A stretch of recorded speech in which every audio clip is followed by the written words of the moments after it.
Petri Wine brings you Basil Rathbone and the New Adventures of Sherlock Holmes.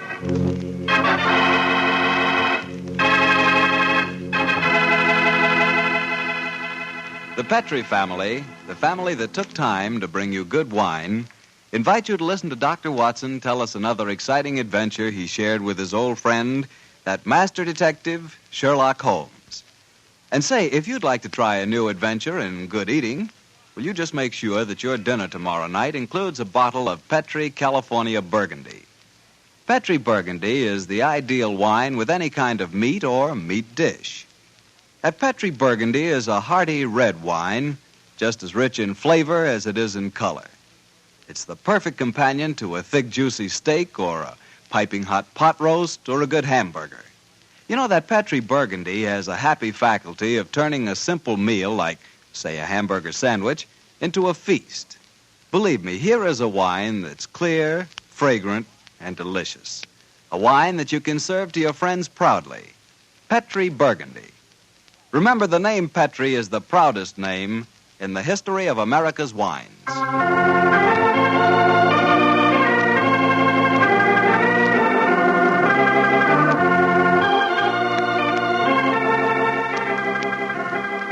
And now let's join our good friend, Dr. Watson.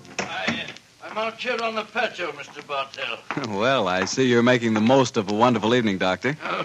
Oh, yes, my boy.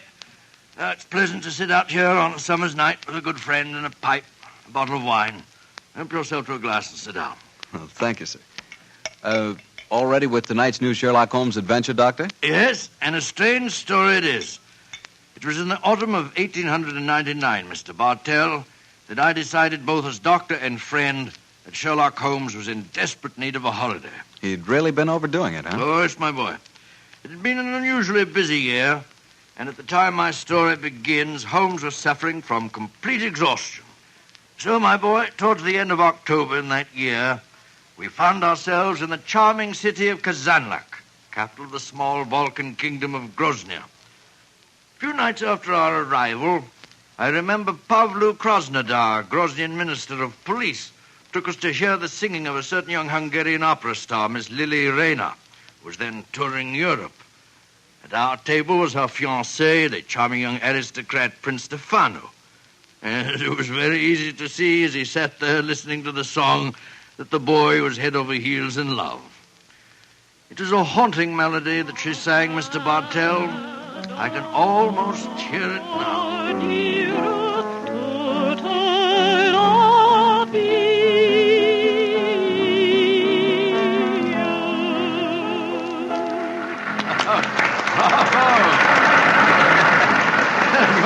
You're a very lucky man, Prince Stefano.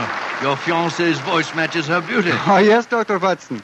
I consider myself the most fortunate man in Grosnia. She has a magnificent voice, the finest singing I can recall since... Since when, Mr. Holmes? I was thinking of a prima donna of the Warsaw Opera who attained considerable success in London, Miss Irene Adler. Oh, by George, yes. She was a criminal, one of the few that outwitted you, Holmes.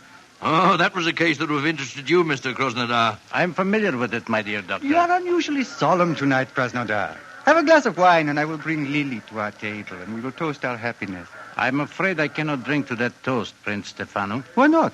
Oh, I know why. You, the notorious lady killer of Grosnia, are jealous. You're in love with Lily yourself. Oh. Prince Stefano, I have sad news for you. I have come here tonight, but for one purpose. To arrest your fiancée. Huh? You're joking.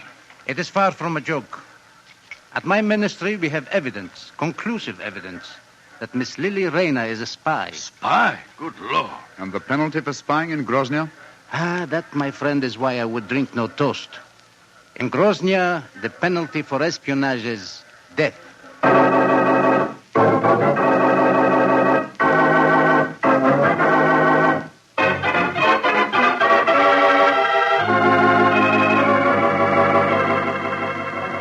Yes, I know, but Holmes, you must do something to save that girl. You can't just turn in for the night without trying to help her in some way. They might shoot her in the morning. Krasnodar's no fool. Since he's made the arrest, obviously he has a watertight case against the girl. I suppose so. One last pipe.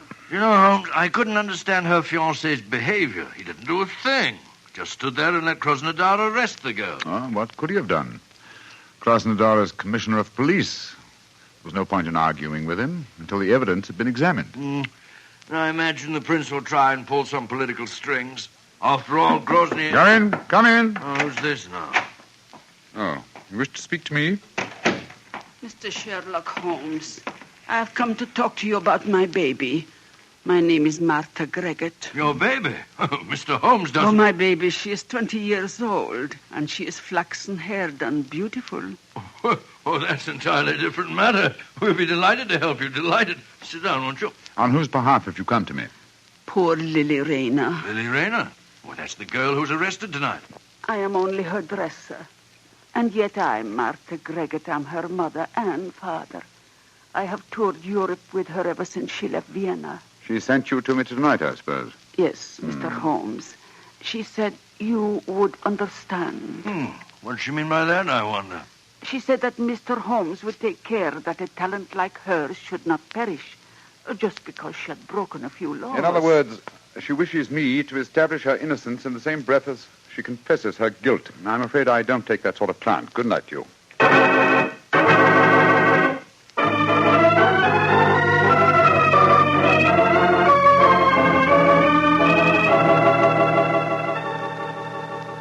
Mr. Holmes, Dr. Watson. Grosnia? I am glad that you came to my office this morning. I can show you the proof of Miss Lily Rayner's guilt. As distinguished foreigners, I should like you to know that though the penalty for political crimes is swift and severe, we are most careful that the incriminating evidence is beyond question. You see these letters? Yeah. We found them sewed into the bodies of her gown. Oh, good gracious me. They're a series of highly dangerous letters from Joseph, the leader of the Revolutionary Party with whom she is obviously hand in glove. Here, you may examine them if you wish. Say, it looks like Greek to me. My knowledge of the Grosnian language is far from perfect, but these letters certainly seem to incriminate their owner beyond doubt. You will observe that the letters have followed her to each of the cities in which she has been singing. All of them ask questions as to the military garrisons and the chances of a successful revolution. She has been a dangerous spy. Yes, I can see that, sir. But even so, isn't the death penalty excessively severe, particularly for a woman? Dr. Watson, the Balkan states are a hotbed of European intrigue. Our penalties must be severe, and we cannot make concessions to the sex of a culprit. This man Joseph, the writer of these letters, have you been able to find any trace of him? None. If only we could. But we have never even seen the man. However, we are fortunate to trap his assistant and apparently the lady of his choice. Lady of his choice? But she was engaged to Prince Stefano. Undoubtedly a blind. In her home, we found an unsigned love letter in English. It was in the same handwriting as these letters from Joseph. Are you satisfied, Watson? Well, I suppose. Obviously, she's guilty. Well, there's no place for me in this affair, particularly when you consider that she made a virtual confession in sending her dresser to me last night. I suppose you're right, but just the same. If you want to trap this man Josip, I should think you'd be wiser to hold the girl as a hostage. It might bring him on the scene if he's afraid she'll talk. If you hang her, you'll never find him. Dr. Watson, in my country we found that prompt justice gets the best results. And for your edification, we do not hang in Grosnia. No? The death penalty is exacted at the hands of a firing squad. And when is the execution to take place? You have timed your visit well, my friends. Please to step onto the balcony. Oh, dear.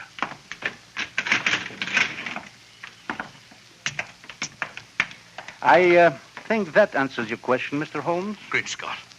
Against the wall, blindfolded, with a firing squad before her. It's Lily Rayner. Grosnian justice indeed moves swiftly, Mr. Krasnodar. It has to, my friend. Capitano! Gospod! Great heavens, I can't watch this. I don't care what she's done. I don't want to see it. Out! Two! First! Out!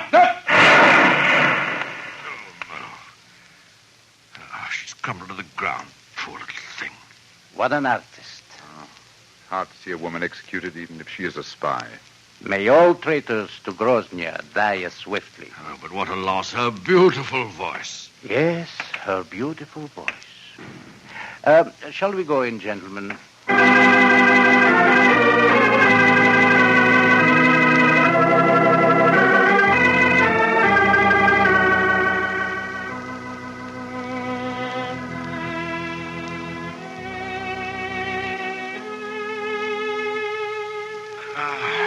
You know, Holmes, I can still see that poor girl as she crumbled before the firing squad. So can I, old chap. That's her song you're playing, isn't it? Yes.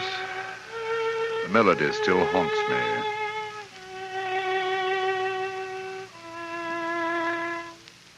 You blame me, don't you? Oh, blame you for what? For not preventing her death. Oh, of course I don't blame you, Holmes.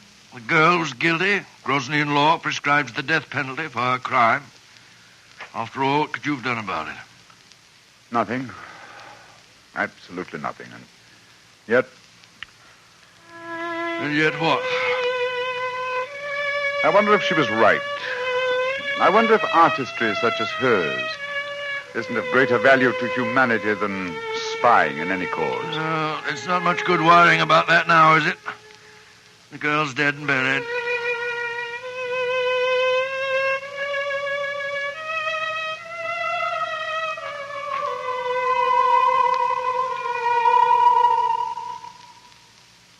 Watson, What's the matter, Holmes? did you hear that? I hear what? I can swear that I heard the dead girl's voice. She was singing her song to my accompaniment. Oh, dear. Your nerves must be in a very bad state, Holmes. Hearing voices indeed. You'd better turn in for the night. Perhaps. Well, it may be more my conscience than my nerves. I'll give you a sleeping draught if you like. No, my dear Shepard. I'm all right. It's funny, though. I could have sworn that...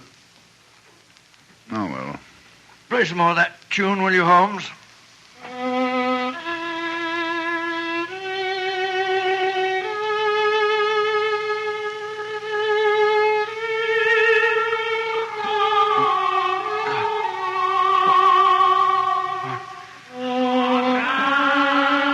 Great heavens! Uh-huh. You heard it this time, eh, Watson? Of course I did. It was her voice. There's no mistaking it. Holmes, I don't believe in ghosts, and yet I could swear... Listen. Good Lord. It is her. Shh. Avenge my death. Do not let them go and punish the kill me. Who are you? Where are you? In the air about you. Avenge my death. Strike a match, Sherlock Watson. Holmes. Strike a match. Yes. Light the gas. Look. There in the moonlight, moving past the window. It's the figure of that girl that was shot to A death. match, Watson. I'll guard the door. There. Gas is lighted, but she's vanished, Holmes. And not by means of this door. We're standing in front of it. And there's no other exit from the room. Holmes, I don't like this. We're dabbling in the supernatural. Stop trembling, Watson.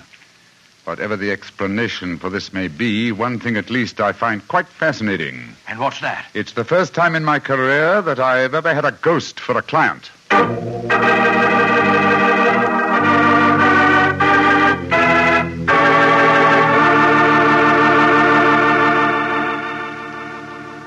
Dr. Watson will tell us the rest of his story in just a second, so I'm just going to tell you about a wine that adds the perfect finishing touch to a good meal. Petri California Muscatel. With its sunshiny golden color and its full aroma, you just know Petri Muscatel is going to taste good. And it really does. The flavor of big, plump muscat grapes picked when they're full to bursting with luscious juice. For the wine that everybody likes, serve Petri Muscatel. You know it's good if it's Petri. Well, Dr. Watson, so you had a ghostly visitor calling on you at the hotel that night, huh? Yes, my boy, and I confess I was so badly shaken by the experience that I hardly slept a wink all night. Well, the next morning, after an early breakfast, Holmes and I located the proprietor of our hotel and began to question him as to the history of the building. I've admired the architecture of this building ever since we came here. A house of this period would undoubtedly have been built with secret passages and staircases. I confess that I know of one secret staircase there. There may well be others. Indeed, and where is the one you know of? Do you wish to explore it, gentlemen? Oh, very much. My friend and I are most interested in such things. Follow me, please. These stairs lead to our wine cellars. Thousands of feet have tramped up and down these steps. Only a select few know that behind this tapestry here... behind this tapestry, gentlemen, is apparently a solid wall. But the wall is not solid. You have a match, perhaps. Oh, yes, of course. Here you are. We keep a candle here in this niche for just such an occasion as this. So, please hold back tapestry, sir. Oh, I've got it. Thank you. Now, let me see. 1, 2, 3, 4. The fourth brick up from the stair. I press it so, and... Look, Holmes. Great Scott, a section of the wall swinging out. Disclosing a stairway behind it. Ingenious. There, gentlemen. Allow me to give you the candle. But aren't you going to lead the way? No, sir. I'm not going to lead the way, thank you. I have owned this hotel for 32 years, and yet I have never explored this stairway. Why, sir? Is it reputed to be haunted? Yes, it is supposed to be haunted. The candle, gentlemen. Thank you, yes. I'm much obliged to you. Come on, Watson. I shall wait here. I don't think I care for this, Holmes. Frightfully dark in here.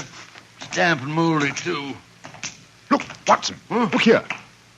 Where? This landing. Landing? Well, nothing but dust and cobwebs. Look closer, old chap. There's the faint imprint of a woman's heel here. Huh. Oh, by George, yes. Shoes that have gone both up and down these stairs in the last 24 hours. Exactly. And there's a reverse print over here. This, my dear chap, I think accounts for the appearance and disappearance of our visitor last night. Yes, but Holmes, it was the singer, Lily Rayner. Yet we saw her shot yesterday morning. Rubbish, Watson, rubbish. What have we to do with walking corpses? Come on, old fellow. Let's see where this stairway leads us to. I know, but then what did we see if we didn't see a ghost last night? That, my dear chap, is what we have to find out. Wait a minute. Staircase ends here. That's strange. Yes, and against a blank wall. That doesn't make sense. And yet the entrance to this stairway was an apparent blank wall, too, remember? Let's see if the same formula will do the same trick here. What was it? Oh, yes. 1, 2, 3, 4. 4 bricks up from the step. I press so and... Open sesame. The wall swinging back again. What do we see? Another tapestry. A tapestry that seems very familiar. Well, I should say so. This hidden door leads into your very own bedroom. Exactly, my dear chap. Now we know beyond doubt how the apparent ghost made her appearance last night. Don't you suppose it must have been someone impersonating the dead girl? That, my dear fellow, is a question that can only be answered by calling on her fiancé, Prince Stefano. Let's go over and see him at once, shall we?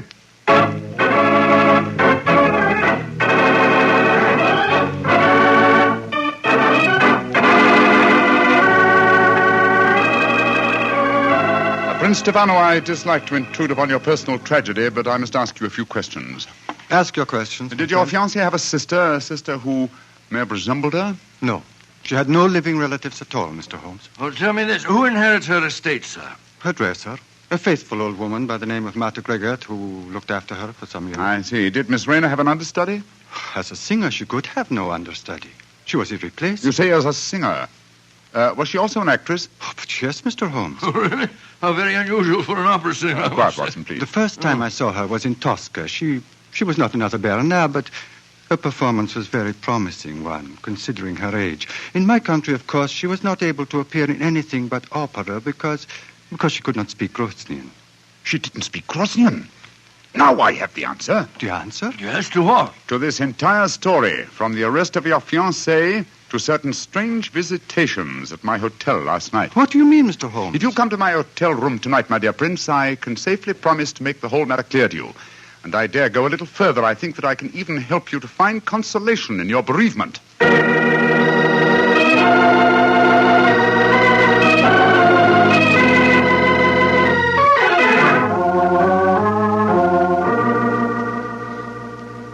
Ladies and gentlemen, I can see that you wonder why Dr. Watson and I have asked you to come here to our hotel tonight.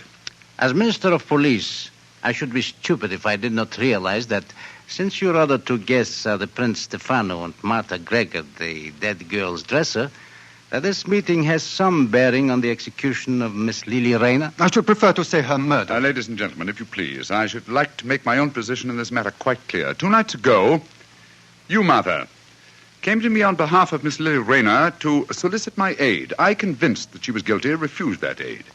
Yesterday morning, she died before a firing squad. Last night, her ghost appeared to me here in this room and asked me to avenge her death. Her ghost?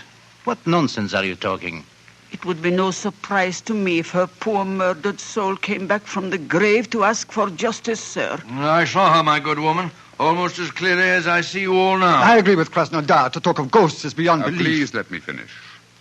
When I had this visitation last night, I decided to investigate the case thoroughly. I did so today, and I can assure you that Miss Rayner paid for a crime she did not commit. What grounds do you have for saying that, Mr. Holmes? The letters that were supposedly written to her were in the Grosnian language, and yet today Prince Stefano informed me that she could not appear in the theater here because she did not speak the language. But those letters were sewed into her bodice hole. That's true, my dear fellow. And who was the only person who had the opportunity to do that? The same person who came to me 2 nights ago and succeeded in convincing me that Miss Rayner was guilty, her own dresser and supposed friend. Are you suggesting that I'm suggesting that you inherited her estate on her death, and that you would have lost that inheritance if she had married and had a family of her own. What do you have to say in answer to that, Martha? That I am among madmen. This talk of ghosts proves it. Very well, then. Let the ghosts support my theories. Hand me the violin, will you, Watson, old fellow? Oh, yes, of course. Thank you. And now, turn down the gas light. Right, sure. That's it. And listen.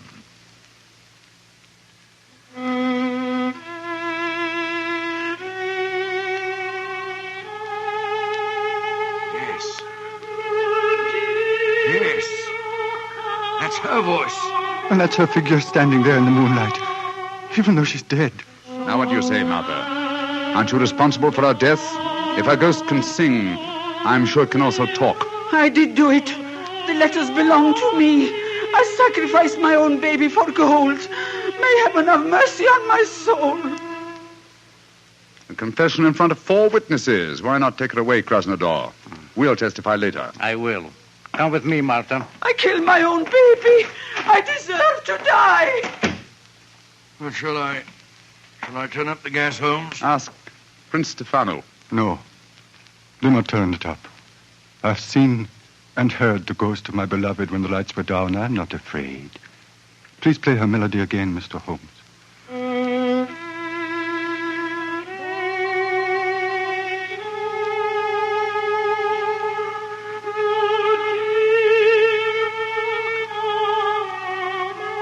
Aren't you afraid, Prince Stefano? Why should I be afraid? Lily, my beloved, your spirit, I know, can be no evil one. I love it as I loved you living. The pleasure of love lasts but an instant. Love's regrets last for a lifetime. This is now my lifetime, brightened by your gracious ghost. I'm sure this is a very touching scene, but it's getting dreadfully maudlin. All right, Miss Rayner. You may come from behind the tapestry now. Watson, old chap, turn up the gaslight. There's a good fellow. Right, you are, Holmes. Prince Stefano, permit me to reintroduce you to your far-from ghostly fiancée, Miss Lily Rayner. Lily, my beloved, you're not dead. No, I am not dead. Though I cannot see how Sherlock Holmes fathomed my secret. And there, my dear young lady, you're in exactly the same boat as I am. Surely the answer is obvious. You gave me the key yourself, Prince Stefano. I did, but how, Mr. Holmes? When you informed me that Miss Rayner had once played the title role in Tosca. Tosca? What's that got to do with anything, Consider Holmes? the plot, Watson. A minister of police who is very susceptible to a lady's charms arranges a false execution. Knowing Mr. Krasnodar's weakness, Miss Rayner, you prevailed upon him to do likewise. Well, then the whole execution was a piece of pantomime. The rifles must have contained blanks. That's right, old fellow. And what should have heightened my suspicion, Miss Rayner, was the fact that at the moment of your apparent death, Mr. Krasnodar quoted a line from Tosca. He said, "What an artist." I was not perceptive enough at the time to evaluate the remark correctly, I'm afraid. When the simulated execution took place, you were free, but assumed dead. But why should I indulge in such a trick, Mr. Holmes? You reasoned that had you come to me directly, I might easily have turned you over as a fugitive from justice. And when you decided to dramatize the situation and appear last night as an apparent ghost, you knew it would, well, at the very least, stimulate my curiosity. It would cause me to investigate the matter and possibly to learn the truth and clear you from suspicion. Well, yes, but Holmes, if she's innocent, how about the love letter in English, which was in the handwriting of Josip, the revolutionary leader? Well, I can see only one explanation for that. You, Prince Stefano, are that mysterious revolutionary Josip. Stefano? Oh, no, that is not possible. Mr. Holmes, you're a visitor in my country. I do not suppose you will be staying here much longer. Stefano, all these months you deceived me. Silence, Lily. Gentlemen, I hope for your own sake you will not be staying here much longer. Oh. I've been threatened by far more imposing adversaries than you, Prince Stefano. I suggest that you leave my room. It's none of my business dabbling in Grosnian political affairs. Your secret is safe. In any case, I came to Grosnia for a holiday. Goodbye. Goodbye, Mr. Holmes. On my soul, Holmes, if we were in London, you wouldn't behave in this offhand way. But we're in Grosnia, old chap, aren't we? Hand me the violin, will you? All right, here you are. Thanks. You know, Watson, I've only had professional dealings with two singers in my life. The first was Irene Adler, and she fooled me, oh, so cleverly. And this singer tried to fool you and failed dismally. Seems to me the score's about even. No, old chap, no. This one was an amateur. Irene Adler will always be the woman. Well, I think that's enough excitement for one day, don't you? After all, I am supposed to be taking a holiday.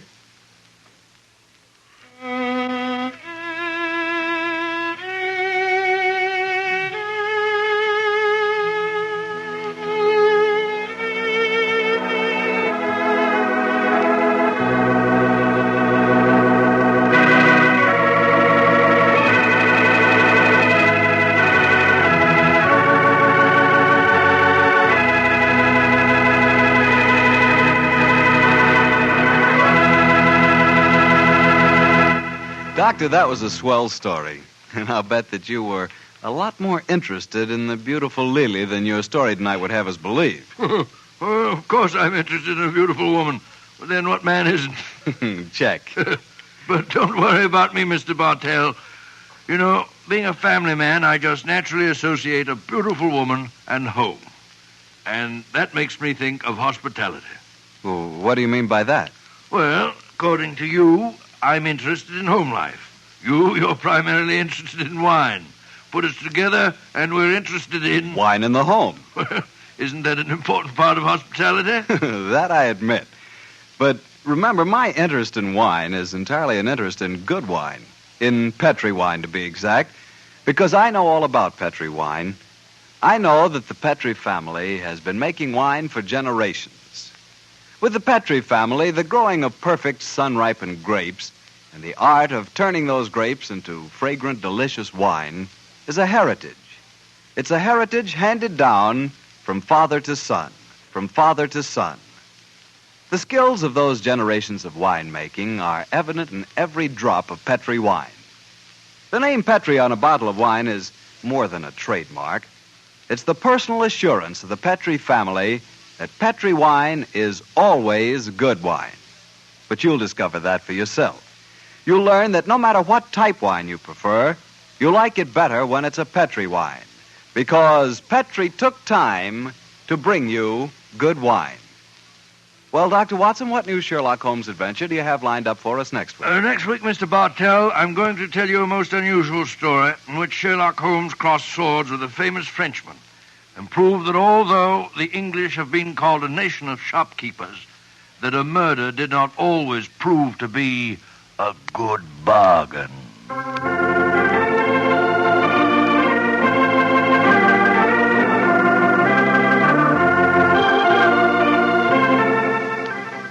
Tonight's Sherlock Holmes adventure was written by Dennis Green and Anthony Boucher and was suggested by an incident in the Sir Arthur Conan Doyle story, The Sussex Vampire. Music is by Dean Fossler. Mr. Rathbone appears through the courtesy of Metro-Goldwyn-Mayer, and tonight Dr. Watson was played by Mr. Joe Kearns, who substituted for Mr. Nigel Bruce. Mr. Bruce is scheduled to return to the program next week.